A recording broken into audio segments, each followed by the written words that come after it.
Assalamualaikum warahmatullahi wabarakatuh. Halo anak-anak semua. Hari ini kita akan belajar tematik kelas 3, tema 3, subtema 3, pembelajaran kedua. Ayo mencoba. Asiknya membuat es krim. Pernahkah kamu mencicipi es krim? Rasa es krim bermacam-macam.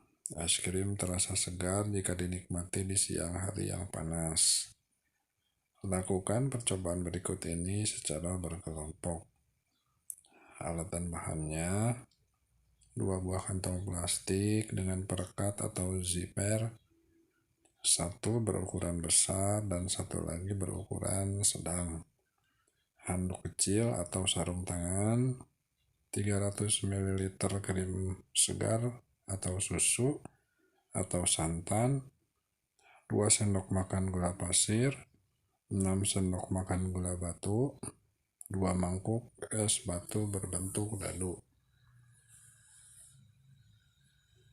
Cara membuat es krimnya: pertama, campurkan susu atau santan segar dan gula ke dalam kantong plastik yang berukuran sedang. Rekatkan ujung plastik dan pastikan plastik benar-benar rapat. Yang kedua, masukkan potongan es batu dan garam ke dalam kantung plastik besar. Kocok sebentar agar es batu dan garam tercampur. Nomor 3-nya, masukkan kantong plastik sedang yang berisi susu atau santan ke dalam kantong plastik besar yang berisi es batu dan garam. Kemudian, tutup dengan rapat perekatnya pada plastik besar. Yang keempatnya, kocok dan pijat-pijat kantong plastik tersebut selama 10 menit. Gunakan handuk atau sarung tangan agar tidak terlalu dingin ketika disentuh. Yang nomor 5-nya, keluarkan kantong plastik sedang, kemudian bersihkan atau lap dengan kain untuk menghilangkan garam yang menempel. Keenam, buka kantong plastik tersebut dan tuangkan ke dalam gelas atau mangkok saji. Kemudian es krim siap dinikmati. Adakah proses yang kurang dimengerti? Tanyakan kepada gurumu. Ayo berdiskusi. Kamu telah mempraktikkan cara membuat es krim. Sekarang, diskusikan secara berkelompok. 1. Apa wujud susu atau santan di awal pembuatan es krim? Jawabannya, susu atau santan di awal pembuatan es krim memiliki wujud cair atau air ya. Kemudian nomor 2, apa wujud susu atau santan di akhir pembuatan es krim? Jawabannya, susu atau santan di akhir pembuatan es krim memiliki wujud padat atau membeku ya, atau mengeras. Kemudian yang nomor 3-nya, sebutkan perubahan wujud yang terjadi pada pembuatan es krim. Jawabannya, dari wujud cair menjadi padat atau disebut dengan membeku. 4-nya, mengapa membutuhkan es batu pada pembuatan es krim? Jawabannya, karena es batu berfungsi untuk mengkondisikan campuran bahan-bahan yang ada memiliki yang lebih rendah atau dingin ya.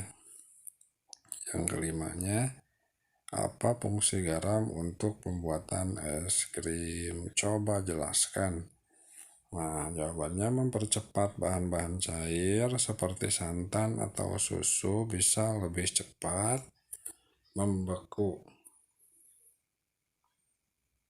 Yang keenam, apakah pembuatan es krimmu berhasil? Coba ceritakan.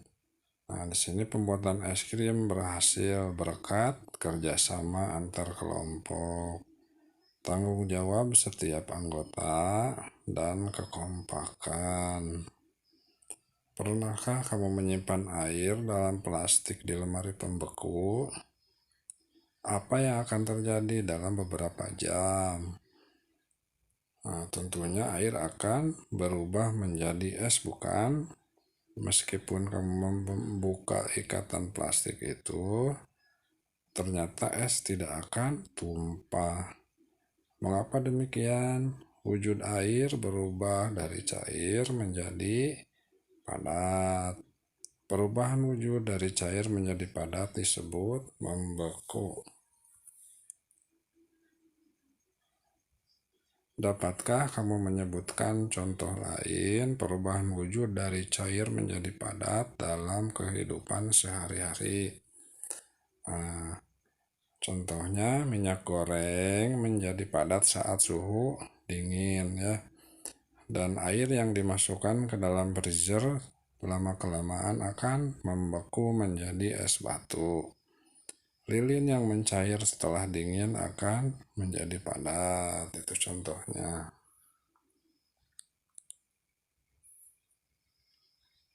Ayo mengamati.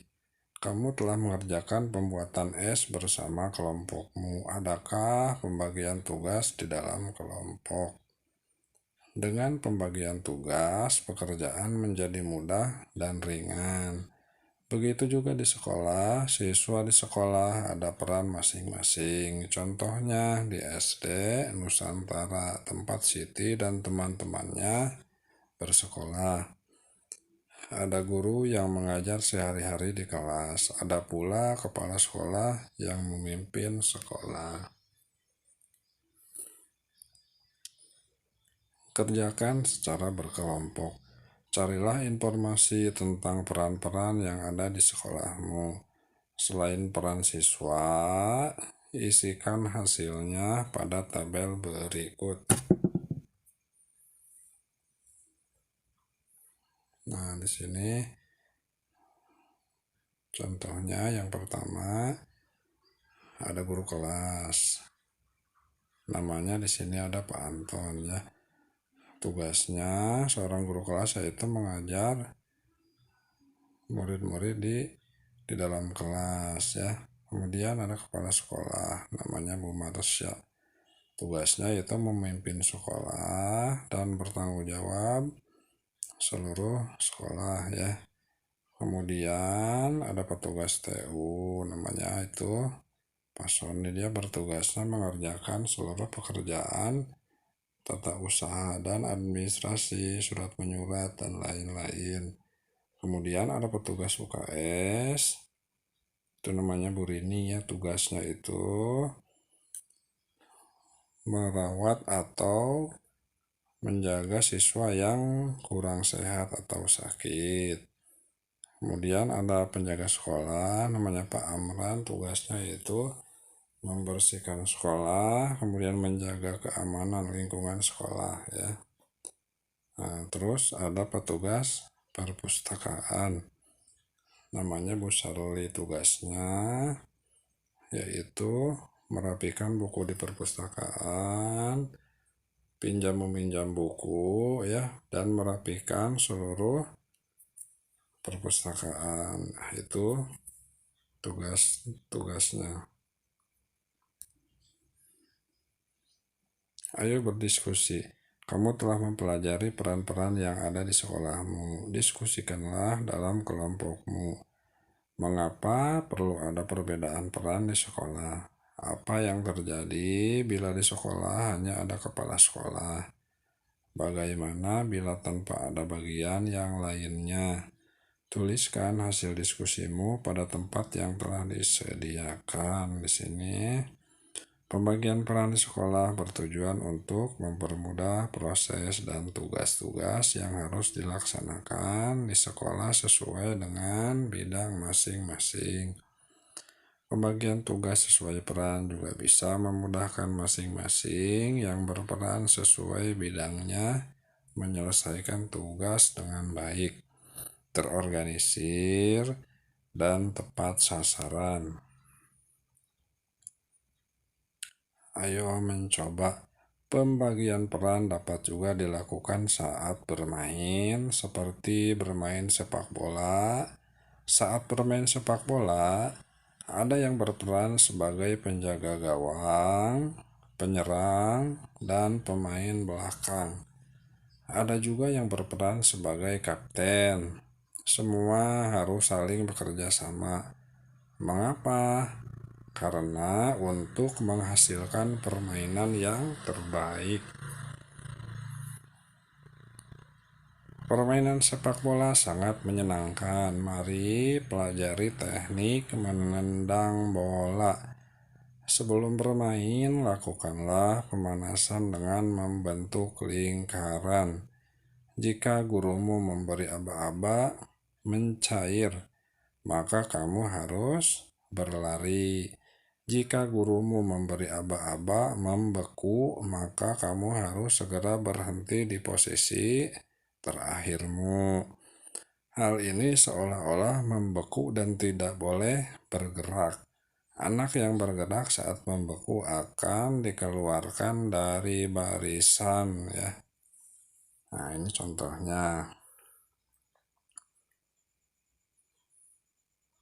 Setelah itu, berlatihlah menendang bola ke tujuan tertentu. Tendanglah bola ke tujuan yang ditentukan. Apakah kamu berhasil menendang bolamu ke tujuan tersebut? Nah, sekarang perhatikan cara gurumu menendang bola. Lakukan seperti yang dicontohkan gurumu.